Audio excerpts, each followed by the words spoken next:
Welcome to the Defense and Aerospace Report. I'm Vago Muradian. Few people in Washington national security circles are as respected as Michèle Flournoy for her strategic and policy savvy, her measured judgment, bipartisanship, as well as her ability to work well with uniformed civilian and political leaders. Flournoy has 3 decades of national security experience, including most recently as policy chief at the Pentagon.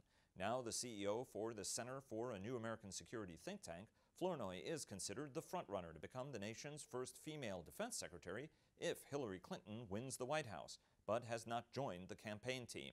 We sat down with Flournoy at CNAS for an exclusive interview on current and future threats, strategy, and managing one of the world's most complex organizations. During the presidential campaign, Republican candidate Donald Trump has repeatedly characterized the U.S. military as broken. In the final part of our 3-part discussion with Flournoy, I asked whether the U.S. military is a broken force. One of the other things the Republican presidential candidate has said is that the U.S. military is broken, that it somehow lacks capability, that it's a global joke, a whole series of comments that he's made. You've devoted your entire life to national security. You spent 4 years in the Pentagon as the Undersecretary for Policy most recently. You look at defense issues every day. You travel and visit the U.S. military still. What's your verdict about the capabilities of the U.S. military? The U.S. military is not broken. I would ask Mr. Trump whether there's any military he would trade the U.S. military for. We have the best people in the world. We have the best technology in the world. We have the best performance in the world. There is no military that comes close to the United States military today, and that will likely be for the indefinite future if we play our cards right. Are there challenges? Yes, we've talked about the budgetary challenges. We need to address some of the readiness issues that have come up because of sequestration and the unpredictability of funding. We need to make sure we're investing in the future capabilities and in the innovation that will ensure we keep our cutting edge in the future. We need to ensure that we're re-energizing and revitalizing the all-volunteer force, so we recruit and develop and retain the best people. So all of that is true, but today, if you ask me, is there any other military that I would rather have defending, protecting, representing the United States of America? Absolutely not, and not by a long shot. You have spent a career in national security. You also, Boston Consulting Group, you're doing some consulting in the commercial world that gives you access to, and also an area of study for you here has been to look at, what are some commercial ideas, whether it's for innovation that could go into the department. What are some of the things you've learned that would help make the Pentagon more efficient, which is obviously always a perennial goal, obviously in the department, but moreover to make it more efficient and make it more agile, which is what so many people are saying is so important. What are the keys to that? Is it moving away from consensus-based leadership, for example? But what are some of the ways to look at this very, very complicated problem and do what our mutual friend Arnold Panaro always talks about, which is, shrink the back shop but increase, cut the tail and increase the tooth. Yeah. I mean, I think the defense reform agenda is target rich. There are lots of opportunities there, but I think not enough studies have been done about that over the years. Some baskets of issues that I would highlight. I think the first is just to take a series of steps that makes the headquarters more agile and responsive. And when you look to the commercial world, where you talk about clarity of mission and priorities, role clarity, who has what job, who has what decision rights, do 20 people have to sign off on this decision, or do 3 people have to sign off on this decision? Delayering. One of the things that industry has kind of migrated towards is trying to reduce the layers between the person who's doing the work and the senior decision maker.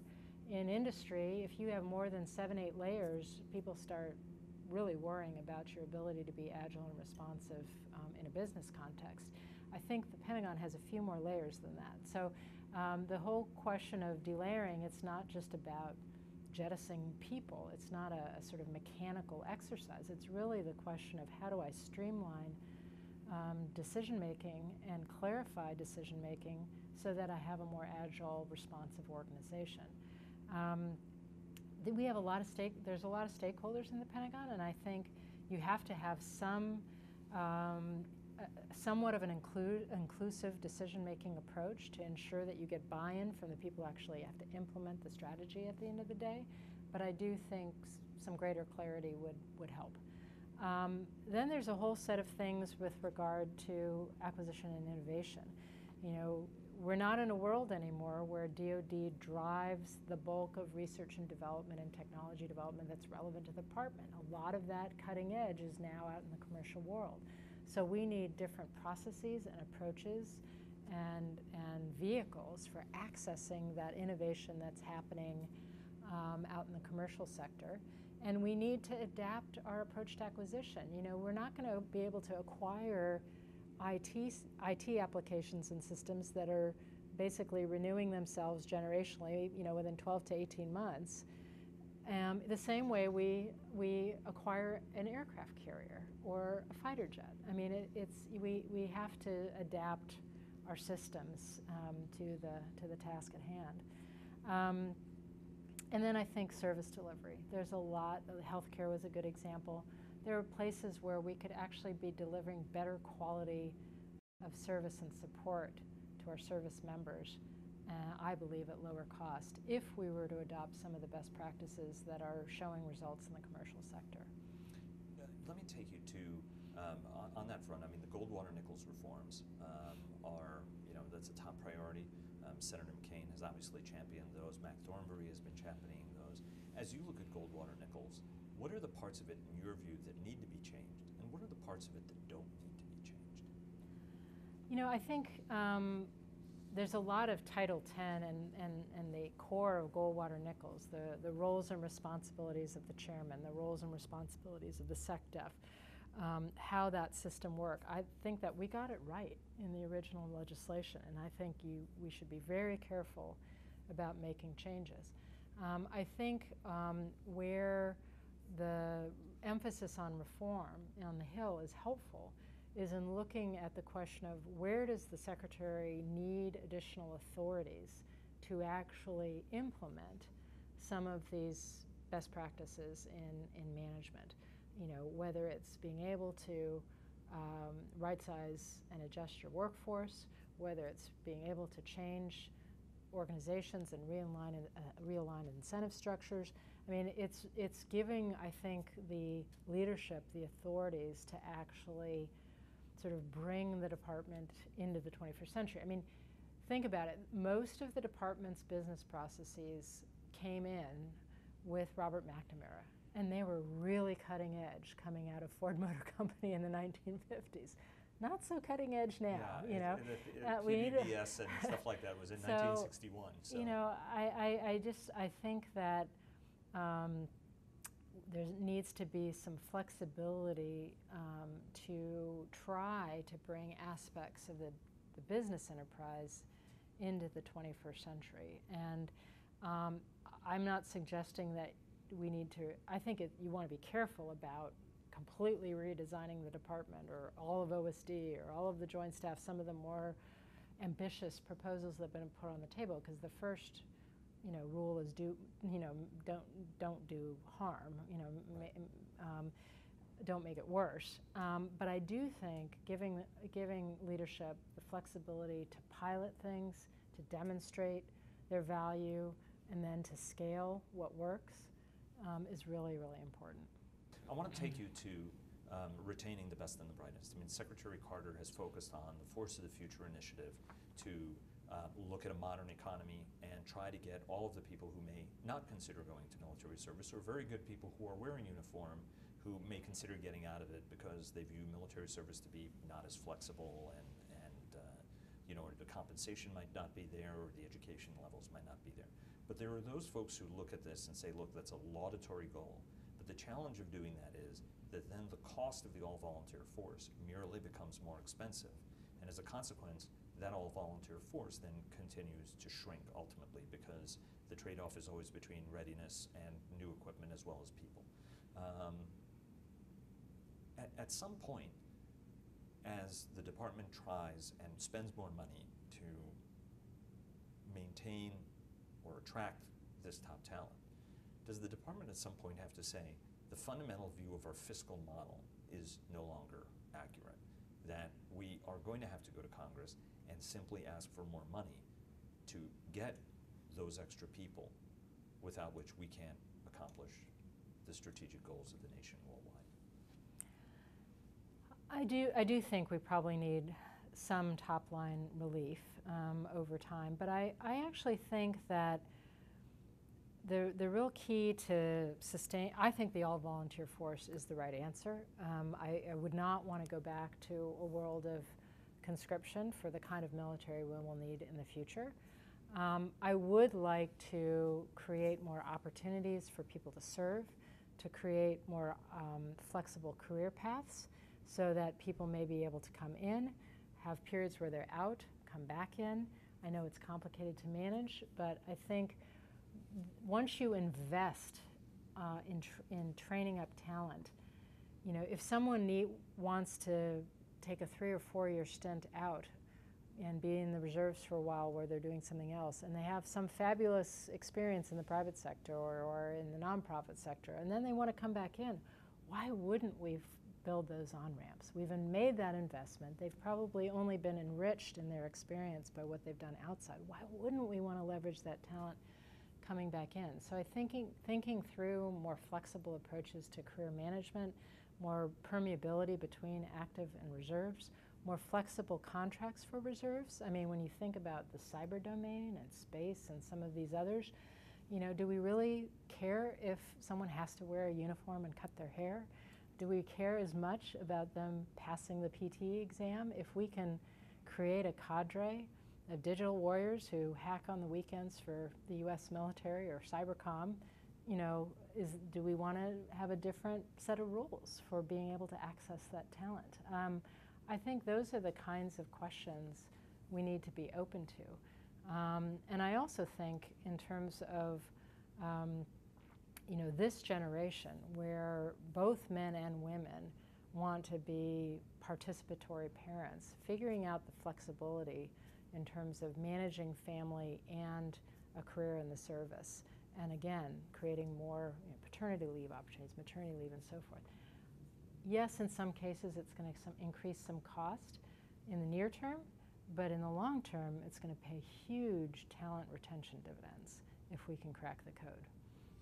One of the other key initiatives that Dr. Carter and obviously Secretary Hagel and the work on it began, you know, earlier than that, was the fundamental challenge. You know, I remember hearing Bill Lynn talking about, look, we're not going to have a monopoly on technology, for example. So Dr. Carter really has multiple, you know, the department has multiple axes on this, right? One is the innovation initiative that Dr. Carter launched when he came in. There's Bob Work's third offset strategy, and Will Roper has the Strategic Capabilities Office, which is, you know, all three of these are working to, you know, the innovation initiative is straightforward. The third offset is to offset gains by, you know, potential adversaries, and Dr. Roper is trying to adapt current technologies to see how they can deal with future threats and pose very vexing problems for our potential adversaries. All of which is very good news, but there are some critics who look at this and say, well, you know, there could be better alignment among these three. As you look at all of these initiatives, you know, what do you sense is, you know, working really well, but where are some rooms for potential, you know, improvement or maybe different ways of thinking about potentially solving what, you know, this entire drive is trying to do, which is to keep the United States ahead of its potential adversaries? I think all three of the initiatives you mentioned are absolutely critical, and I pray that whoever the next administration is will continue them and not kind of throw the baby out with the bathwater, because I think all three have real value in different ways. I think the piece where I'd like to see even more work being done, and Bob Work, to his credit, has gone after this in a series of wargaming initiatives and so forth, but it's the human and intellectual capital piece. You know, technology, you know, finding and leveraging new technologies is great, but at some point the name of the game is allowing those new tools to change how we fight. It's the intellectual exercise of concept development and figuring out how are we going to operate differently. And that requires taking some of your best and brightest off of day-to-day frontline operations and putting them in an environment where they are incentivized and rewarded to break doctrine and make that leap ahead conceptually. That is where I think so far we are not fully resourcing our efforts, and that is where I think a lot of the breakthroughs will happen over time. So that, if there's one area where I'd like to see much more work being done, it's on the human side of this equation. One last question on the confirmation process. That every time a new administration is coming in, there are concerns that the process has become too onerous and is actually an impediment that even very, very talented people with a lot of experience who've served in government, sometimes will look at it and say, boy, you know, I'm not necessarily sure I want to go through all of that again. Does the confirmation process or the next administration have to work within itself, obviously, and the Office of Personnel Management, as well as the senior leadership of the White House, but also work with Congress to find ways to make it more attractive to attract the top talent into government that everybody acknowledges at a senior civilian level is absolutely critical?